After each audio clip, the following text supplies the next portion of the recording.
Tai gerai.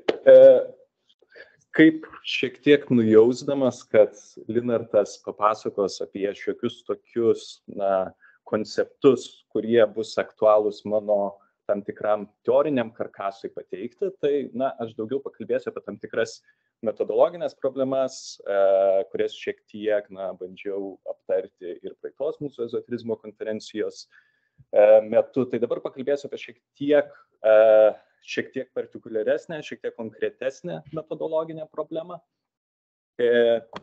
pateikiančią mano manymų tam tikrą pasiūlymą, tam tikrą trūkstamą pasiūlymą šiuolaikiniam ezoterizmo tyrimam.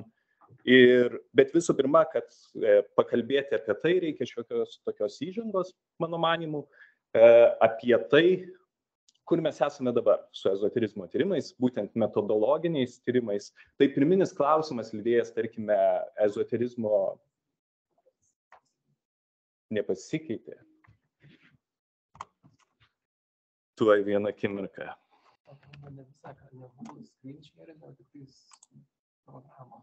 Jo, aš programą tik tai šėrinu. Tuoj akimirką tada.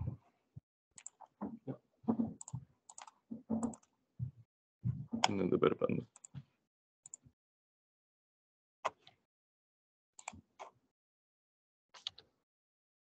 Ok?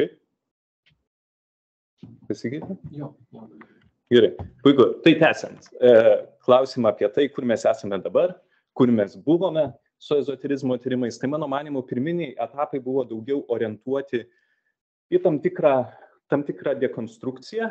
Dekonstrukcija iš tos pusės, kadangi pirmiausia, tam, kad ezoterizmo tyrimai akademijoje įsitvirtintų, buvo siekiama atsakyti į klausimą, kodėl ezoterizmas yra įstumtasis kultūrinės istorijos narys. Tai yra, kodėl ezoterizmas visą laiką nepateko į akademinį diskursą, kodėl jis buvo laikomas tam tikrų iracionalių darinių ir panašiai. Antrasis etapas, kuriame, sakyčiau, kažkuria prasme esame dabar, tai yra daugiau konstrukcinis etapas, kada jau bandoma daugiau pozityviai kalbėti apie ezoterizmą, ieškoti tiesiog tam tikro konkretaus indėlio, kokį ezoterizmo, kokį kultūrinė istorija būtent vaidina ezoterizmas. Ir mano atsakymas...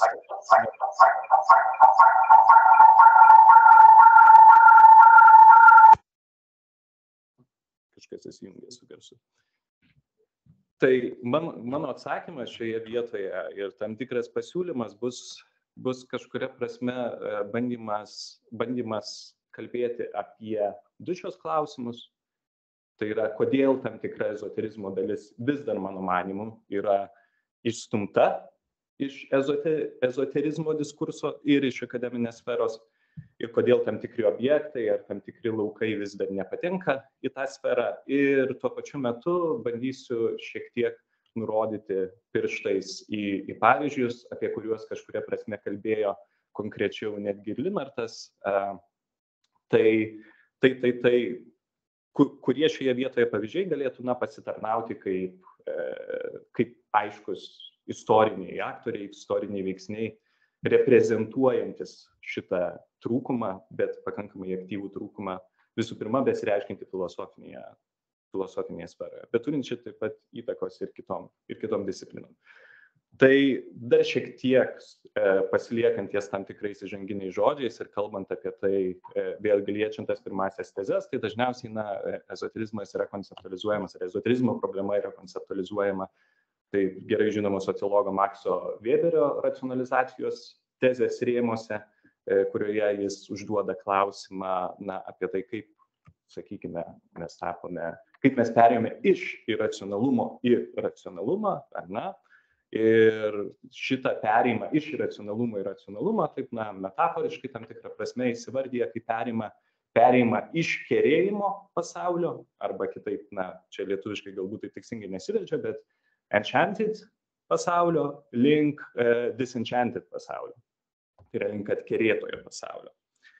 Ir ilgą laiką ezoterizmo tyrinėtojus neramino šitas klausimas, ar Weberio tezė yra savipakankama, ar joje kažko netrūksta, ypatingai atsižvelgiant įvairiausius kultūrinius, socialinius raiškos faktorius, kurie yra plačiai matomi šiuolaikinėje erdvėje, lygiai taip pat istorijoje puikiai atpažįstami, kuriuose pasirodo būtent tie trūkstamieji ezoterizmo nariai. Ir šioje vietoje buvo užklausima, ką visgi daryti su ta racionalizacijos teze. Ar galime sakyti, kad mes tapome vienareikšmiškai racionalūs padarai, ar vis dėlto šioje vietoje reikia ieškoti racionalizacijos tezai tam tikros alternatyvos ar išplėtimo.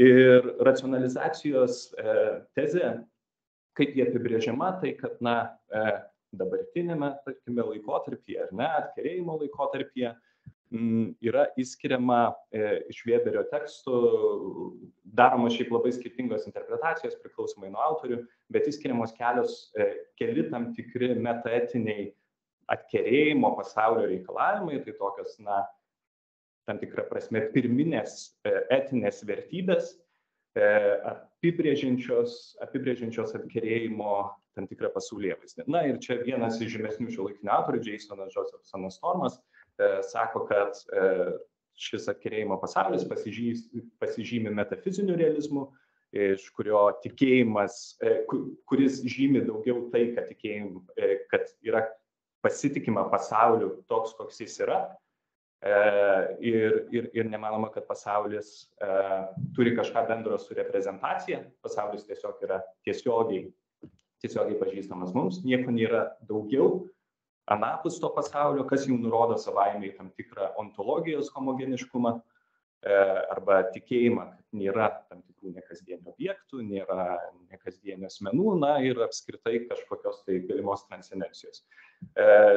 Trečias reikalavimas yra susijęs, kaip ir ketvirtasis reikalavimas yra susijęs su jau tiesiogiai etiniais reikalavimais, tai čia atkerėjimo pasaulis pasižymi etiniu predeterminizmu ir vertybiniu nihilizmu, iš kurio vertybės yra atskirtos nuo faktų pasaulio, mokslas neužsiema aiškinimu, koks yra pasaulis yra geras, blogas ar panašiai, bet mokslas tiesiog šioje vietoje yra atsiribojęs nuo bet kokio etinio vertinimo ir tyria faktinę pasaulio visumą.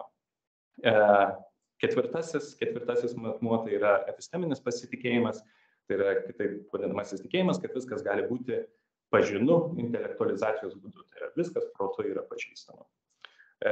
Kitas autorius, kurio darbai visgi, sakykime, yra reikšmingiau nusistovėję šiuolaikinio ezotericizmo tyrinėtojų tarpe, tai yra Egilis Espremas, jis pateikia ir iš Makso Weberio tekstų, jis skaito būtent tokius metaetinio pasaulio atkerėjimo reikalavimus, kurie galima matyti yra šiek tiek panašus, bet to pačiu ir skiriasi. Ir čia slypės tas esminis pasiūlymas, kurį noriu paminėti šiandien. Tai Egilis Espremas įskiria kitus 3 reikalavimus, kuriuo pasižymė atkerėjimo pasaulis, ir tas atkerėjimo pasaulis susideda iš epistemologinio optimizmo. Tai yra, kad nėra tokių dalykų, kurių mes negalėtume apskaičiuoti, nėra nieko paslaptingo, šis pasaulis yra radikaliai pažįstamas. Antrasis iš jų yra metafizinis skepticizmas, reiškiantis, kad mokslas negali pažinti nieko anapus to, kas duota tiesiog empiriškai. Ir trečiasis reikalavimas yra aksiologinis skepticizmas. Kitaip taipogi Stormo klasifikacijoje matytas tas pats reikalavimas faktų ir vertybių atskirimo. Ką visgi galime pastebėti, matoma šioje schemoje ir ko nėra Stormo schemoje, tai yra tiksliau, kas yra Stormo schemoje ir ko nerandame Espremos schemoje, tai būtent tam tikrą trajektoriją, kurią nežengia šiuolaikinio ezoterizmo tyrinėjimai. Šiuolaikinio ezoterizmo tyrinėjimai daugiau žengia tam tikrą, sakykime, Espremo diktuojama epistemologinė perspektyva, tai yra nusišalinimu nuo bandymo kalbėti apie bet kokius ontologinius reikalavimus, nuo kalbėjimo apie bet kokius kitus ontologinius galimus objektus, būtis, kitas realybės ir panašiai. Ir čia daugiau dėmesio skiriama sociokultūrinio konstruktyvizmo ir konceptualinėms analizėms, kurios būtent, manau, yra priskiriamos daugiau epistemologiniai perspektyvai. Ir čia tikrai daug darbų buvo nuveikta lygi šioliai, aiškinantis sociopolitinių tapatybių, tai yra lyties, rasės, tautybės ir panašiai, santykius ir specifinius vaidmenis ir raišką pasirodančią ezotericizmo tyrinėjimų tarpe. Lygiai taip pat daug dėmesio buvo skiriama geopolitinių trajektorijų aiškinimui, tai tam žymiajam žymimajam daiktavardžiui, kuris buvo aptariamas pirmosios konferencijos metu nemažai. Tai yra, ar ezoterizmą galima laikyti vienareikšmiškai vakarietišku reiškiniu, ar visgi tai turime kalbėti ir apie rytų ezoterizmą ir atsisakyti vienareikšmiško vakarų priedėlio. Lygiai taip pat čia galima kalbėti ir apie atsivėrusias ir plačiai išplėtotas tarpdisciplininės metodologinės perspektyvas, apimančias tiek humanitarinius, tiek socialinius mokslus. Visgi ko trūksta šioje schemoje, tai kaip sakiau, mano galva, čia trūksta būtent iš Josephsono Stormo klasifikacijos paimamų pirmųjų dėmenų, tai yra galimybės kalbėti apie metafizinio realizmo alternatyvas ir galimybių kalbėti apie ontologinio homogeniškumo alternatyvas, kurias žymėjo Weberis, kurias aptarė Weberis, bet šiuolaikiniame ezoterizmo tarpe šitų alternatyvų aiškinimo ir bandymo integruoti į kultūrinę istoriją yra, mano galva, atsisakoma.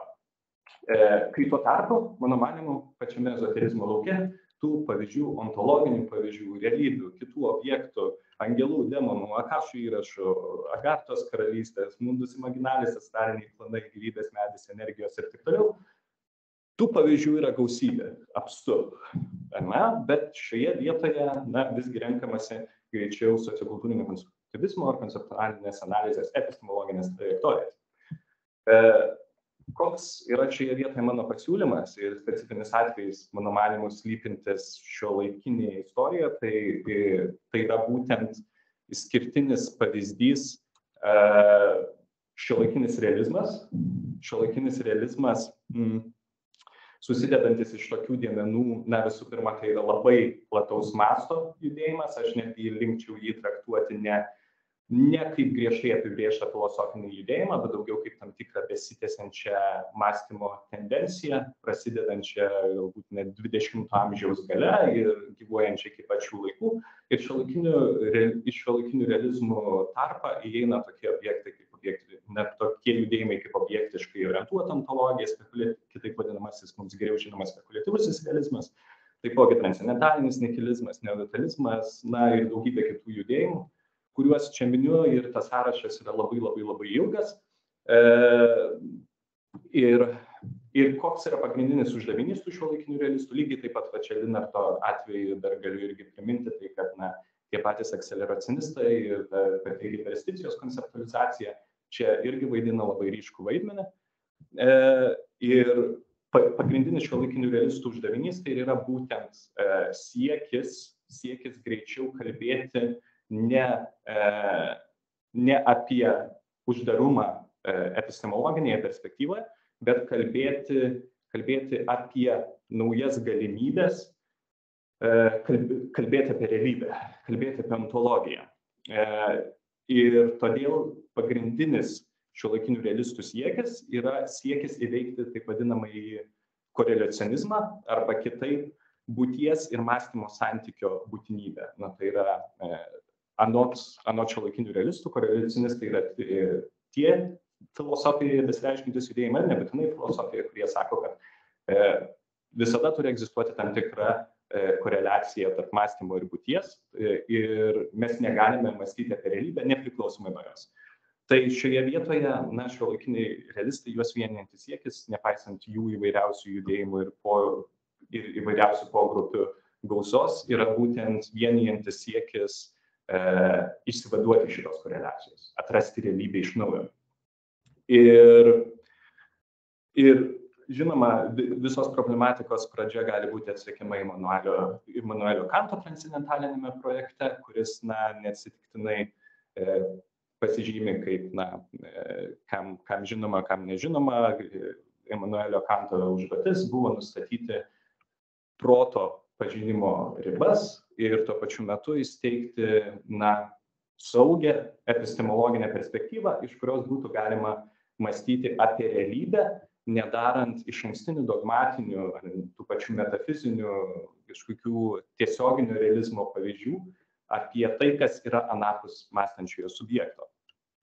Ir šita tendencija tęsiasi tiek humanitariniuose, tiek socialiniuose moksluose iki pačių laikų, ypatingai atitolinant netgi šioje vietoje ir didinant atskirtį humanitarinių ir socialinių mokslų tarp formaliųjų ir gamtos mokslų. Ir realistai tiesiog bando rasti tam tikrą išeitį iš šitos situacijos. Kodėl aš visgi kalbu apie šitą atrodytų tokią teorinę perspektyvą? Labai puiku. Tai apie teorinę perspektyvą kalbu neatsitiktinai, kadangi, kaip sakiau, čia nesistengsiu per daug įsiplėsti su pavyzdžiais, todėl užsimenu tik tais apie keletą autorių, bet spekuliatyvusis realizmas, šiuolaikiniai realizmai yra gausiai, perpildyti įvairiausių keiščiausių ezoterizmui vienareikšmiškai priklausančių diskursų, ir čia galiu paminėti keletą tokių ryškesnių, galbūt svarbesnių šitam judėjimui autorių ir jų idėjų, kurios ateina būtent atkeliauja iš ezoterizmo konteksto. Tai yra Quentinas Mesu ir jos spekuliatyvusis materializmas.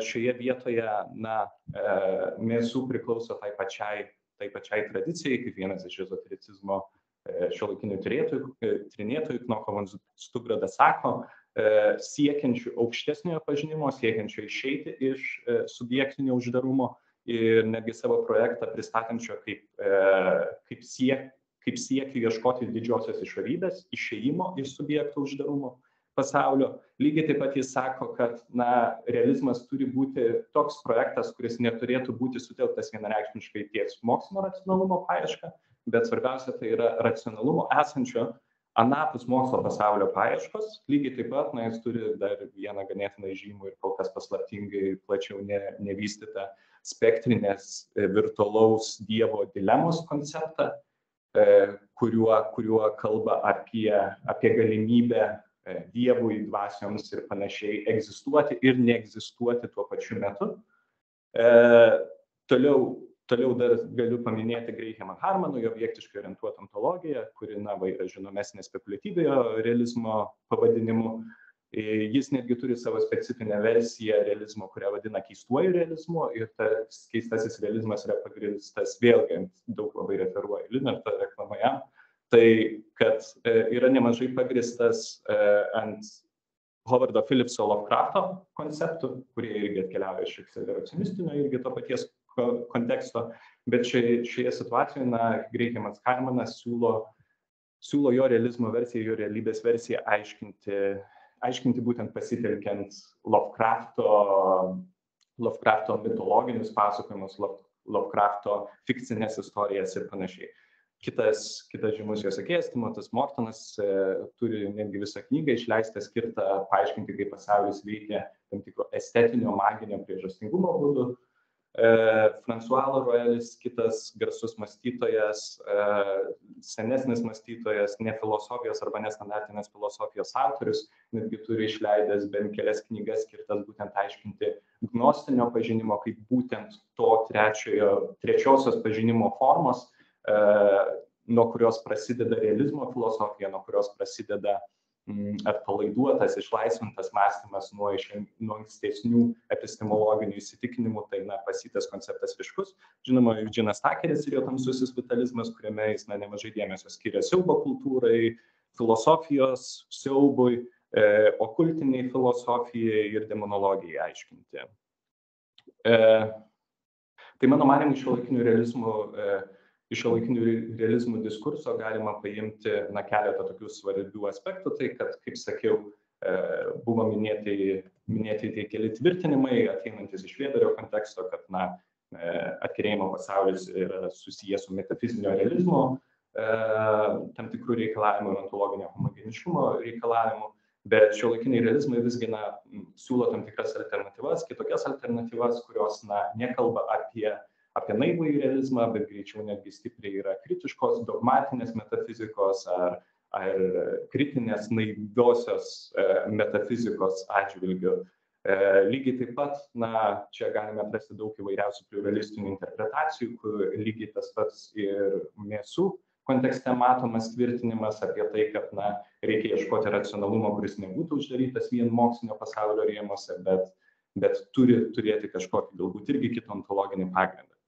Tai mano manimu, šitai, ką bandžiau šiandien pasakyti, tai mes turime pakankamai tokį platų lauką, sutinkamą šiuolaikinių realizmų kontekste, kuris atsako į dekonstrukcinį ir konstrukcinį klausimą tuo pačiu metu.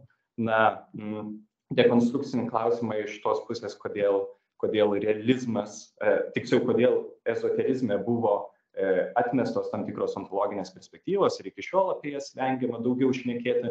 Tai mano galva tai vyksta būtent dėl to, kad panašius ėjimus ar panašias strategijas mes galime matyti ir filosofinėme lauke. Šiuolaikinio realizmo atvejis yra labai skeptiškai vertinamas reiškinys ir išgąstingai vertinamas reiškinys būtent todėl, kad jis visų pirma yra tas diskursas, kuris kėsinasi sugriauti ilgaamžę filosofijos tradiciją, ilgaamžę racionalumo, apšvietos mąstymo tradiciją susijusią su Immanuelio Kanto perspektyva.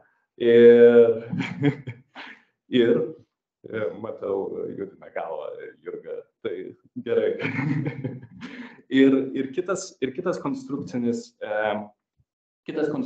aspektas, tai mano manimu, kad jeigu kalbėtume daugiau ir skirtume daugiau dėmesio šiuolaikinių realizmų tyrinėjimui, būtent ezoterizmo kontekste, tai kaip ezoterizmo konceptai reiškiasi būtent šiuolaikinių realistų mąstyme, tai mano manimu galėtume pastebėti, kad ezoterizmas lygiai taip pat kontraktyviai gali būti vertinamas ne tik kaip radikalią atkirėjimo pasauliui pateikianti alternatyva, vertybinės sistemos alternatyva, bet tuo pačiu metu kaip ir toji alternatyva, kuri siūlo kitą realybės interpretaciją. Dėkui.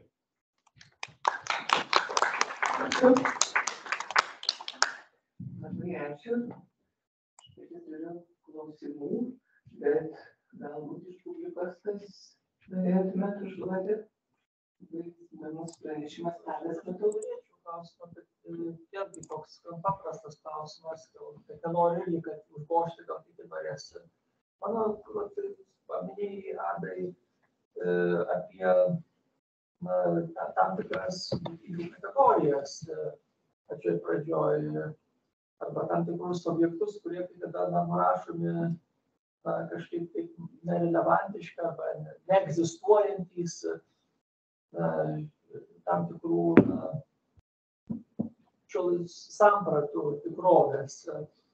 O kaip būtent minėjai miestų pavyzdį berods, kaip, pavyzdžiui, angelai ar demonai, ar yra kažkokios, čia galėtų pavyzdžių, kaip jie konceptualizuojami, kur jie talpinami, kokią kategoriją, pavyzdžiui, ar yra apskritai koks nors iš tų realistų šitos esinius kūrinius, kur nors kategorizuojami, kad Dievas yra egzistuoja, neegzistuoja. Šiaip įdomu, kaip čia taip sukonceptualizuoti šitą dalyką galima, kad nebūtų logiškai prieštaringa, kokios čia strategijos naudojamos.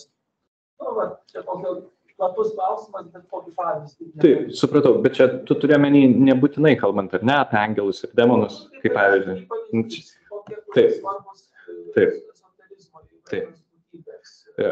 Aš dar tada pridėsiu to pačiu irgi naudodamas galimybę tam tikrą pastebėjimą, kad nebūtų galbūt traktuojamas mano pranešimas kaip siūlantis kalbėti tiesiog apie ontologiją apskritai, ar ne, kaip vienareikšmiškai legitimę perspektyvą. Aš manau, kad lygiai taip pat reikia toliau laikytis konceptualinės analizės perspektyvos.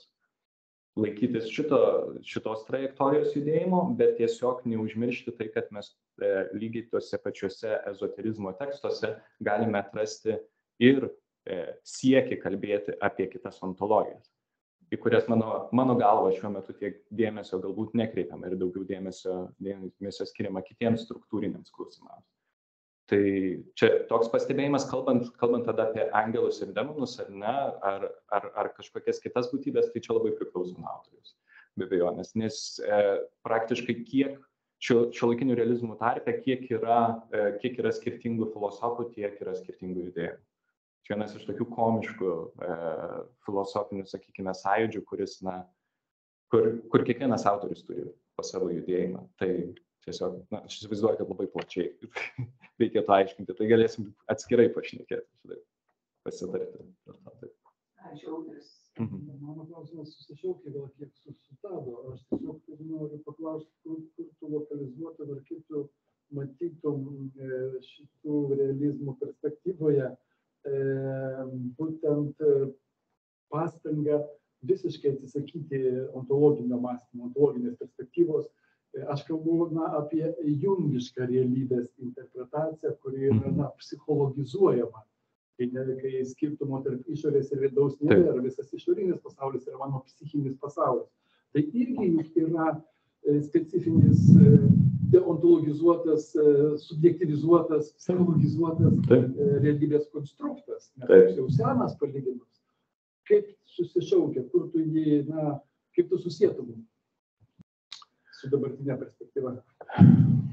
Man atrodo, čia atsirastų toks kompleksiškas ganėtinai emikiretik perskirų žemėlapis, nes ganėtinai tampa, mano manymu, šioje vietoje komplikuota atsakyti, kada mes kalbame apie mano manymu, vidinės, tam tikras stebinčioje perspektyvas ir aprašančioje perspektyvas, kadangi, visų pirma, šiuolaikiniai realizmai, tai, yra judėjimas, kuris atrodytų, yra bandantis iš metodologinės pozicijos kvestionuoti jau esamas pozicijas, jau esamas nuostatas, bet tuo pačiu metu suteikiantis ir tam tikras nuorodas, kaip galima kitaip žvelgti į ezoterizmą. Tai vėlgi sudėtinga būtų atsakyti šitą klausimą. Jeigu kalbant konkrečiai ar ne apie Jungo psichologistinę perspektyvą, tai tarkime net ir mane labiau dominančioje sferoje, magijos tyrinėjimuose, tai yra labai, labai garsus 20 amžiaus pradžioje įvykusi takoskyra tarp stipriai suvešėjusios psichologistinės perspektyvos, maginio aiškinimo iš psichologistinės perspektyvos ir dabar ypatinga dominantė bandančių užimti puristinę posūkio, kuris bando atsisukti būtent į tas ontologinės interpretacijas, bandyti rasti išeitis, išsivadavimus, kažkokius apsivalymus nuo psichologinės perspektyvos. Tai aš šioje vietoje savotiškai jungistinę perspektyvą galbūt ir aiškinčiau kaip neturinčia nieko bendro su ontologija. Dabar toks projektas kaip Back to Ontology, grąžinimas to, kas buvo dekonstruota. Taip, bet aš manau, kad jis apskritai daug kur jaučiamas dabar. Negalim ją tą? Taip. Jūs iš to srity kažkoks yra liktai skirtis tarp realybės ir tikrovės, ar aš čia kažką paėmiau? Tarp realybės ir tikrovės čia yra, sakykime, taip šiuolaikinių realistų tame diskurse buvo bandoma įsteigti tam tikrą perskyrą tarp realybės ir tikrovės, bet čia yra nemažai, sakyčiau, diskusinių klausimų. Kadangi ta realybės ir tikrovės skirtis stipriai atkeliauja būtent iš kantinės perspektyvos ir tos skirties nematymas atsirado dėl ganėtinai šioje vietoje detaliau nepateikto galbūt vertimo, tuo metu nebūtino vertimo, nes lietuviškai realybė ir tikrovė buvo verčiama taip pat. Tas pats žodis, kuris vokiečių kalba kaip ir turi skirtumą, tai buvo bandoma šiek tiek šiuolaikinių realizmų kontekste aktualizuoti galbūt šitos klausimus, kad visgi yra tam tikras skirtis, bet vėlgi čia labai priklauso nuo tam tikrų judėjimų.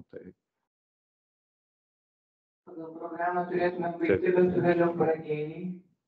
Tai aš galvoju, gal dar galiu užduoti klausimą. Tai jeigu nieks neprieštarauja.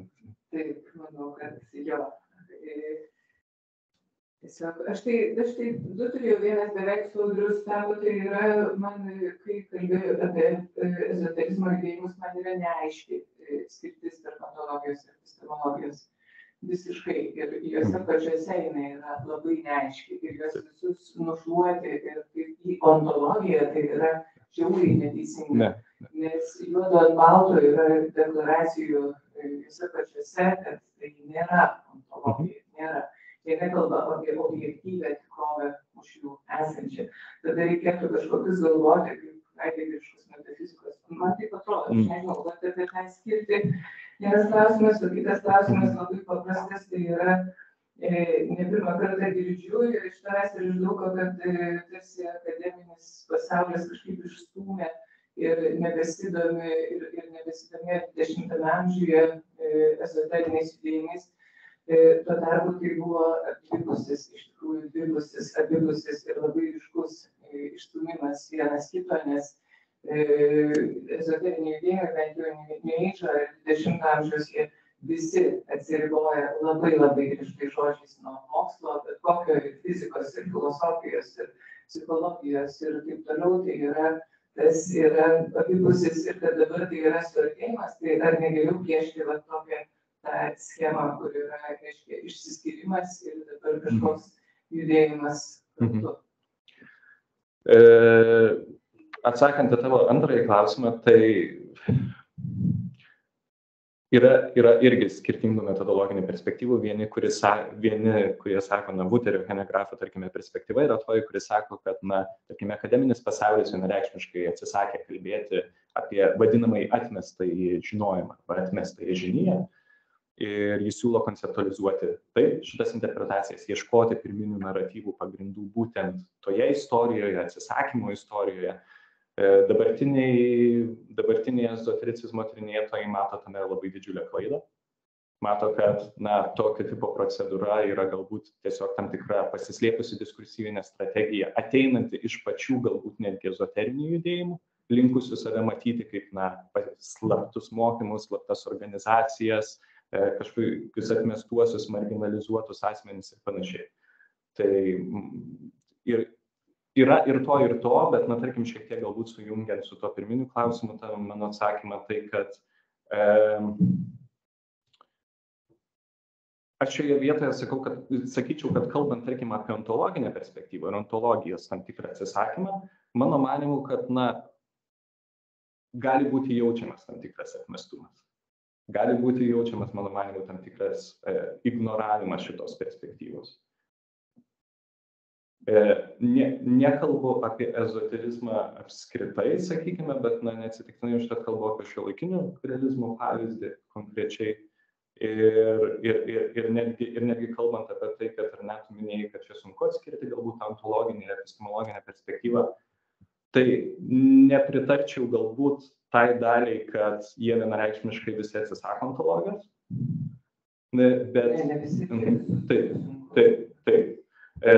Bet šitą, ypatingai tie minėtai autoriai, puristai, kurie labai daug dėmesio skiria būtent ontologijos vaidmenį įvardinti.